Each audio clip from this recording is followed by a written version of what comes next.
দর্শক আমন্ত্রণ, প্রবাসের বাংলাদেশে আপনাদের সঙ্গে আছি আমি ফয়সাল তিতুমির। গ্রাহকের জমানো টাকার পাশাপাশি প্রবাসীদের পাঠানো রেমিটেন্সের অর্থ আটকে গেছে দুর্বল ব্যাংকগুলোতে। ব্যাংকাররা বলছেন তারল্য সংকটের কারণে গ্রাহকের চাহিদা পূরণ করতে পারছেন না তারা। আর বিশ্লেষকরা বলছেন রেমিটেন্সের অর্থ আটকে রাখা অনৈতিক, যদিও বাংলাদেশ ব্যাংক বলছে রেমিটেন্সের অর্থ আটকে রাখার সুযোগ নেই, অভিযোগ পেলে ব্যবস্থা নেবেন তারা। লুটপাটে নাজুক অবস্থায় বেশ কয়েকটি ব্যাংক। আর্থিক সংকটে আমানতের টাকাও ফেরত দিতে পারছে না। তারল্য সহায়তা নিয়েও ঘুরে দাঁড়াতে পারেনি এসব ব্যাংক। জমানো টাকা উঠাতে গ্রাহককে ঘুরতে হচ্ছে এক শাখা থেকে অন্য শাখায়, তারপরও মিলছে না কাঙ্ক্ষিত টাকা।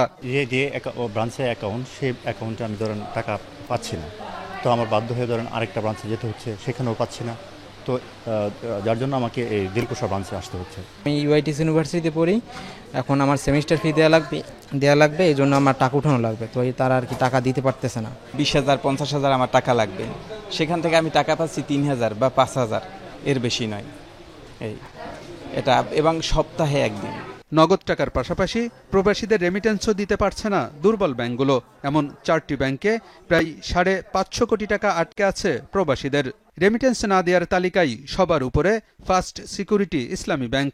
ব্যবস্থাপনা পরিচালক বলেন, তারল্য সংকটের কারণে গ্রাহক চাহিদা পূরণ করা সম্ভব হচ্ছে না। রেমিটেন্সে আমাদের এখানে যেগুলো ডলারের মাধ্যমে আসে সেগুলো কিন্তু আমরা পেমেন্ট দিই, কিন্তু যেগুলো অন্য ব্যাংকে আসে, অন্য ব্যাংকের ডলারের আকারে সেখানে টাকা হিসেবে ঢোকে, হ্যাঁ, সেইগুলো অনেক ক্ষেত্রেই দেখা যাচ্ছে দীর্ঘদিন ধরে তাদের ডিপোজিটের টাকা তাদের অ্যাকাউন্টে জমা হয়েছে, এখন একসঙ্গে উঠানোর চেষ্টা করছে, তো একসঙ্গে তো পেমেন্ট দেওয়াটা ডিফিকাল্ট হচ্ছে। তো এখন ওভারঅল যেহেতু ক্রাইসিস, সেহেতু অনেক ক্ষেত্রে হয়তো রেমিটেন্সের টাকা ওই দিনে দিতে পারছে না বা বিলম্ব হচ্ছে। বিশ্লেষকরা বলছেন, রেমিটেন্স আসে বিদেশি মুদ্রায়, এটি টাকায় রূপান্তর করে গ্রাহককে দিয়ে থাকে ব্যাংক। তাই রেমিটেন্সের টাকা না দেওয়ার ক্ষেত্রে তারল্য সংকট কোনো অজুহাত হতে পারে না। প্রবাসীদের কষ্টের টাকা ব্যাংকগুলো অনৈতিকভাবে অন্য কাজে ব্যবহার করছে বলেও মনে করেন তারা। It's a very unethical thing, কারণ রেমিটেন্স আসতেছে, রেমিটেন্স পাঠাচ্ছে, এই টাকা ওর পরিবারকে দিবে, এই টাকা কি ব্যাংকে এখন অন্য কাজে দিয়ে দিতেছে? আমার অ্যাকাউন্টে টাকা পাঠাচ্ছে আমার আত্মীয়, তাই না, রেমিটার, তাই না, এই টাকাটা ব্যাংক তুলে আরেকজনকে দিচ্ছে, তা আমার টাকা আরেকজনকে দেবো, আমার টাকা আমাকে দিবেন, এটা কেমন কথা? বাংলাদেশ ব্যাংক বলছে, তারল্য সংকটের সাথে রেমিটেন্সের টাকা না দেওয়ার কোনো সম্পর্ক নেই। এ বিষয়ে অভিযোগ পেলে ব্যবস্থা নেওয়ার কথাও জানাই কেন্দ্রীয় ব্যাংক। কোনো ব্যাংক বলতে পারবে না যে আমার লিকুইডিটি ক্রাইসিস আছে। লিকুইডিটি ক্রাইসিস থাকতেই পারে, কিন্তু তাদের যেহেতু বৈদেশিক মুদ্রা তাদের অ্যাকাউন্টে আসছে, তারা তো এটা সারেন্ডার করে টাকার জোগাড় কেন্দ্রীয় ব্যাংক থেকেই পাবে। অতএব এইটা কোনো অজুহাতই হতে পারে না, এটা একটা অপরাধের কাছাকাছি পর্যায়ে পড়ে। কেন এই কাজটা করছে না, এবং এই অভিযোগটা যদি আমাদের কাছে আসে, অবশ্যই এটা কঠোরভাবে এটা মনিটর করবে। দুর্বল ব্যাংকগুলো একীভূতকরণের উদ্যোগ নেওয়া হয়েছে। এটি কার্যকর হলে গ্রাহকের পাওনা পরিশোধ সহজ হবে বলেও জানিয়েছে বাংলাদেশ ব্যাংক। আলমগীর হোসেন, যমুনা নিউজ, ঢাকা। দীর্ঘ 20 বছর আগে বাংলাদেশ থেকে সৌদি আরবে পাড়ি জমান রেমিটেন্স যোদ্ধা মোহাম্মদ সাইফুল্লাহ দীর্ঘ সংঘাত শেষে পরিণত হয়েছেন সৌদির নিবন্ধিত ব্যবসায়ী এবং ইনভেস্টরে। বর্তমানে তার প্রতিষ্ঠানে কর্মরত বহু প্রবাসী বাংলাদেশি। সৌদি আরব থেকে সহকর্মী মোহাম্মদ সেলিম উদ্দিনের প্রতিবেদনে বিস্তারিত। শ্রমজীবী হিসেবে শুরু হয় প্রবাস জীবন, এরপর কেটে যায় দীর্ঘ সময়। একসময় ছোটখাটো ব্যবসার মধ্য দিয়ে শুরু হয় স্বাধীন পথ চলা, এরপর ট্রাভেলস অ্যান্ড ট্যুরিজম ব্যবসার মাধ্যমে ঘুরে যায় জীবনের মোড়। সৌদি আরবের নিবন্ধিত ইনভেস্টর, সফল প্রবাসী ব্যবসায়ী মোহাম্মদ সাইফুল্লাহকে নিয়ে এই আলোচনা। সততা, দক্ষতা ও দীর্ঘ ধৈর্য তাকে পৌঁছে দিয়েছে সফলতার চরম শিখরে। অসংখ্য এজেন্ট যারা আমাদের মাধ্যমে আমাদের এই আয়টা ব্যবহার করে বিজনেস করতেছে, আমি চাচ্ছি যে বাংলাদেশিরা এই সেক্টরে আসুক, এবং যারা ইয়াং জেনারেশন আছে যারা এই বিজনেসটা করতে চায়, আমাদের পরামর্শ নিয়ে এবং প্রশিক্ষণ নিয়ে চাইলে এই বিজনেসটা করতে পারবে। বিশ্বব্যাপী স্বীকৃতি ও আস্থার প্রতীক আন্তর্জাতিক IATA লাইসেন্স পেয়েছেন এ ব্যবসায়ী। বর্তমানে তার প্রতিষ্ঠানে কর্মরত অন্তত 24 বাংলাদেশি। এছাড়াও বৈধ লাইসেন্স পেতে অন্তত 200 প্রবাসী বাংলাদেশিকে সহায়তা করেছে তার প্রতিষ্ঠান। কোম্পানির তরফ থেকে আলহামদুলিল্লাহ সবকিছু সুযোগ সুবিধা, থাকা খাওয়া সবকিছু প্রোভাইড করা হচ্ছে, এবং প্রতি মাসে আমাদের যে স্যালারিটা ঠিকঠাক মতো প্রদান করা হয়। আগে কপিলের আন্ডারে ছিলাম, এখন আমি বর্তমানে আমার নিজে 100% সিকিউরিটি আমি আমার নিজের নামে ব্যবসাটা করতে পারতেছি। যারা করতে ইচ্ছুক তারা অবশ্যই ফ্লাই ব্রুজ এবং ট্রাভেলসের সাথে যোগাযোগ করবেন। লাইসেন্স পরবর্তী যে সমস্যাগুলো ওগুলা সমাধানের জন্য উনি আপনাদেরকে সেবা দিবে। প্রবাসীদের নিরাপদে কর্মক্ষেত্র সৃষ্টি ও দেশের সম্মান রক্ষায় এ ধরনের মহতী উদ্যোগ এ বাংলাদেশির। সাবরিনা নুসরাত, যমুনা নিউজ। বাহরাইনে বাংলাদেশ বিজনেস ফোরাম বাহরাইনের উদ্যোগে আয়োজিত হয়েছে দোয়া এবং শোক সভা। এতে সংগঠনটির আইন বিষয়ক সম্পাদক এমবি জালাল উদ্দিনের সুস্থতা এবং সাংগঠনিক সম্পাদক আখতারুজ্জামান সরকারের শ্বশুর দেলোয়ার সরকারের বিদেহী আত্মার মাগফিরাত কামনা করা হয়। বৃহস্পতিবার দেশটির আলীবুড়ি শহরে বাংলাদেশ বিজনেস ফোরামের হল রুমে হয় এই আয়োজন। শুরুতেই পবিত্র কোরআন তেলাওয়াত করেন ইয়াসিনুর রহমান, সভাপতিত্ব করেন সংগঠনের সভাপতি আইনুল হক সরকার, পরিচালনায় মিজানুর রহমান। এছাড়াও যোগদান আবুল কালাম আজাদ, মকবুল আহমেদ, গিয়াসউদ্দিন মিয়াজি, মোহাম্মদ মহিউদ্দিন, আবুল বাশার, জিয়ানুল আবেদিন, মোহাম্মদ সালাউদ্দিন সহ অনেক প্রবাসী বাংলাদেশি। আমরা আজকে বিজনেস ফোরামের দোয়ার আয়োজন করেছি এবং বিজনেস ফোরামের মাধ্যমে দেশ এবং বিদেশে সবার কাছে দোয়া চাচ্ছি জালাল ভাইয়ের জন্য, আল্লাহ যেন ওনাকে সুস্থ করে আমাদের মাঝে আবার ফিরে নিয়ে আসেন। দোয়া অনুষ্ঠান করায় বাংলাদেশ বিজনেস ফোরাম বাহরাইন এবং বাংলাদেশ কমিউনিটির এবং সামাজিক সংগঠনের নেতৃবৃন্দকে উপস্থিত থাকায় আমি ধন্যবাদ এবং কৃতজ্ঞতা প্রকাশ করছি। উন্নয়নশীল দেশের কাতারে পৌঁছার লক্ষ্য থেকে সরে আসার সুযোগ নেই, কারণ সংকটাপন্ন অবস্থা থেকে আবারও ঘুরে দাঁড়াচ্ছে অর্থনীতি। এমনটাই মনে করেন প্রধান উপদেষ্টা বিশেষ সহকারী ডক্টর আনিসুজ্জামান চৌধুরী। বলেন, এলডিসি উত্তরণে নেপাল এবং লাওস থেকে ভালো অবস্থানে আছে বাংলাদেশ। প্রধান উপদেষ্টা প্রেস সচিব মনে করেন, ঝুঁকি না নিলে ভালো কিছু অর্জন সম্ভব নয়। তবে ব্যবসায়ীদের দাবি, প্রস্তুতির জন্য অন্তত 6 বছর সময় দরকার। পূর্ব ঘোষণা অনুযায়ী আগামী বছরের নভেম্বর মাসে উন্নয়নশীল দেশের কাতারে পৌঁছাতে চায় বাংলাদেশ। তবে উত্তরণের সময় নিয়ে আছে পক্ষে বিপক্ষে নানা মত। সকালে ইআরএফ এর উদ্যোগে এলডিসি উত্তরণ করণীয় নিয়ে আলোচনায় উঠে আসে সক্ষমতার নানা দিক। উদ্যোক্তারা মনে করেন, অর্থনীতির অভিঘাত এখনো শুকায়নি, স্থিতিশীলতার পর সিদ্ধান্ত নেওয়া দরকার। গত 30 বছরে এলডিসি গ্রাজুয়েশনে গিয়েছে 8টা দেশ। তো তাদের কি বাংলাদেশের যে রপ্তানি আর ওদের কি রপ্তানি, এইটাই যদি আমরা বিচারে নেই, তো তাদের হারাবার কিছু নাই। আমাদের হারাবার একটা বড় অঙ্কের রপ্তানির ফিগার কিন্তু আমাদের আছে। 3 বছর সময় প্লাস যে 3 বছর আমাদের চুক্তির পরে যে 3 বছর পাবো, এই 6 বছর যদি আমরা পাই, দ্যাট ইজ 2032, এই নাগাদ আমরা রেডি হতে পারবো। এপিআই পার্কে এই মুহূর্তে 5টা কোম্পানি প্রডিউস করছে, 2টা কোম্পানি প্রোডাকশনে আছে। যারা ইনভেস্ট করে আছে 5টা কোম্পানি, তারা বসে আছে, they are not doing anything because এটা gas supply is not there, electricity is not there. বলা হচ্ছে, সরকার এবং ব্যবসায়ীদের মধ্যে যৌক্তিক আলোচনা করে সিদ্ধান্ত না নিলে সংকট বাড়বে।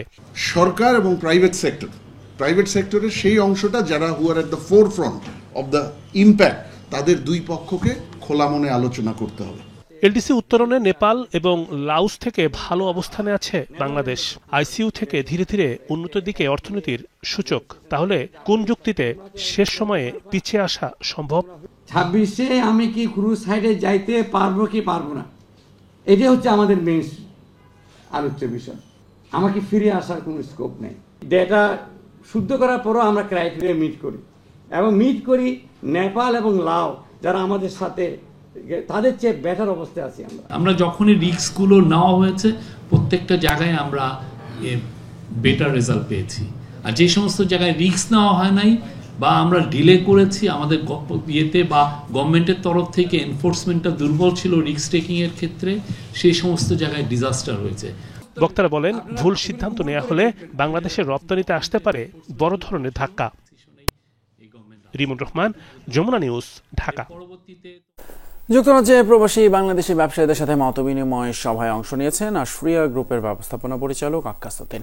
এর আয়োজন করে British Bangladesh chamber of commerce and industries BBCCI London region. এতে উপস্থিত ছিলেন মনির আহমেদ, তোফাজ্জল আলম, বশির আহমেদ, আনোয়ার খান, হাফসা ইসলাম সহ আরও অনেকে। এছাড়াও অংশ নেন যমুনা টেলিভিশনের লন্ডন প্রতিনিধি হেফাজুল করিম রাকিব এবং সাংবাদিক আব্দুল কাদির মুরাদ। বিনিয়োগ নিরাপত্তা পেলে লন্ডনের ব্যবসায়ীরা বাংলাদেশের হোটেল, মোটেল বা পর্যটন শিল্প বিকাশে বিনিয়োগের আগ্রহের কথা জানান প্রবাসীরা। কাতারে জাকের পার্টির উদ্যোগে অনুষ্ঠিত হয়েছে ঈদে মিলাদুন্নবী এবং সংগঠনটির ৩৬তম প্রতিষ্ঠা বার্ষিকী। রাজধানীর দোহায় অবস্থিত অস্থায়ী কার্যালয়ে আয়োজিত হয় অনুষ্ঠান। সাধারণ সম্পাদক আতাউর রহমানের সভাপতিত্বে এবং তাজুল ইসলাম শাহিনের সঞ্চালনায় অনুষ্ঠানে বক্তব্য রাখেন রাশেদ আহমেদ, আশরাফুল আলম, হাবিবুর রহমান, আজিজুল ইসলাম সহ আরও অনেকে। অনুষ্ঠান শেষে আয়োজিত হয় খতম মিলাদ, রাউজা শরীফ জিয়ারত, মোনাজাত এবং তবারক। ফ্রান্সে প্রবাসীদের ভোটাধিকারের দাবিতে সমাবেশ হয়েছে প্যারিস বাংলাদেশ দূতাবাসের সামনে। সমাবেশের আয়োজন করে বাংলাদেশি নাগরিক পরিষদ ফ্রান্স। সভাপতিত্ব করেন সংগঠনের সভাপতি আবুল খায়ের লস্কর। সেক্রেটারি ইমরান আহমেদের পরিচালনায় প্রধান অতিথির বক্তব্য রাখেন সংগঠনের উপদেষ্টা কমিউনিটি ব্যক্তিত্ব মোহাম্মদ নজরুল ইসলাম, ভাইস চেয়ারম্যান গোলাম ফারুক ভূঁইয়া, আয়শা পরিচালক ওবায়দুল্লাহ কয়েস, অনলাইন অ্যাক্টিভিস্ট মীর জাহান, ইউরো বার্তা সম্পাদক মোহাম্মদ নুরুল ইসলাম সহ আরও অনেকে। এর পাশাপাশি ফরাসি ভাষায় নিজ দাবি তুলে ধরেন শুভেচ্ছা শেখ। এ সময় দেশাত্মবোধক গান পরিবেশন করেন প্যারিস শিল্পী গোষ্ঠীর সদস্যবৃন্দ। সমাবেশ শেষে রাষ্ট্রদূতের মাধ্যমে প্রধান উপদেষ্টা বরাবর লিখিত স্মারকলিপি পেশ করেন বাংলাদেশি নাগরিক পরিষদ ফ্রান্সের প্রতিনিধি দল। কাতারে আল মুত্তাকিন কোম্পানির আয়োজন অনুষ্ঠিত হয়েছে প্রবাসীদের মিলন মেলা এবং নৈশভোজ। দোহার রেডিসন ব্লু হোটেলে আয়োজিত অনুষ্ঠানে উপস্থিত ছিলেন শিক্ষক, প্রকৌশলী, ব্যবসায়ী, সাংবাদিক, নারী উদ্যোক্তা সহ সকল শ্রেণী পেশার মানুষ। প্রতিষ্ঠানের চেয়ারম্যান বাবু শিবু দত্তের আয়োজনে আয়োজিত হয় কেক কাটে এবং শিশু কিশোরদের পুরস্কার বিতরণ। অনুষ্ঠানের শুরুতেই অতিথিদের অভ্যর্থনা জানান অর্পণা দত্ত এবং সিথি দত্ত। এ সময় উপস্থিত ছিলেন দূতাবাসের ডিফেন্স অ্যাটাচে ব্রিগেডিয়ার এম খায়ের উদ্দিন, কাউন্সিলর মোবাশ্বের কাদেরি, প্রথম সচিব Nasir Uddin, Bangladesh MHM school and কলেজের পরিচালক লেফটেন্যান্ট কমান্ডার অবসরপ্রাপ্ত আনোয়ার খুরশিদ এবং Bangladesh community founder president Anwar Hossain Akon. প্রবাসী ধরনের আয়োজনে অংশ নিতে পেরে ব্যাপক খুশি প্রবাসীরা।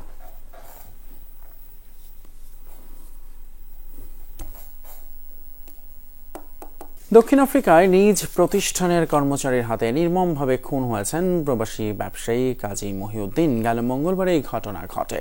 স্থানীয় প্রবাসীরা জানান, দেশটির পোমালাঙ্গা প্রদেশের উইথ ব্যাংক শহরে ব্যবসা পরিচালনা করতেন নিহত নোয়াখালী জেলার স্থানীয় মহিউদ্দিন। তাকে হাতুড়ি দিয়ে আঘাতের পর শ্বাসরোধ করে হত্যা করে তারই দোকানের কর্মচারী। হত্যা 2 দিন কেটে যাওয়ার পর পুলিশের সহায়তায় তার মরদেহ উদ্ধার করে স্থানীয় প্রবাসীরা। এই ঘটনার পর পলাতক ওই কর্মচারী তাকে খুঁজে বের করতে জোর তদন্ত চালাচ্ছে পুলিশ। বাহরাইনে ফুলতলি ইসলামিক সোসাইটির উদ্যোগে পবিত্র ঈদে মিলাদুন্নবী উপলক্ষে আয়োজিত হয়েছে আলোচনা সভা এবং দোয়া মাহফিল। বৃহস্পতিবার বাহরাইনের রিফা শহরের একটি রেস্তোরাঁয় আয়োজন করা হয়। সংগঠনের সভাপতি রশিদ আহমদ চৌধুরীর সভাপতিত্বে এবং সংগঠনের সাধারণ সম্পাদক নুরুল ইসলামের পরিচালনায় অনুষ্ঠানের প্রধান অতিথি হিসেবে উপস্থিত ছিলেন মৌলভীবাজার জেলা ঐক্য পরিষদের সভাপতি সৈয়দ সুরমান মিয়া। এ সময় শুভেচ্ছা বক্তব্য রাখেন সংগঠনের সাংগঠনিক সম্পাদক নাজিম উদ্দিন। বিশেষ অতিথি হিসেবে উপস্থিত ছিলেন সংগঠনের প্রধান উপদেষ্টা মঞ্জুর আহমেদ, আব্দুল হামিদ, আব্দুল সত্তার, নাজির আহমেদ সহ আরও অনেকে। অনুষ্ঠান শেষে করা হয় বিশেষ দোয়া এবং মোনাজাত।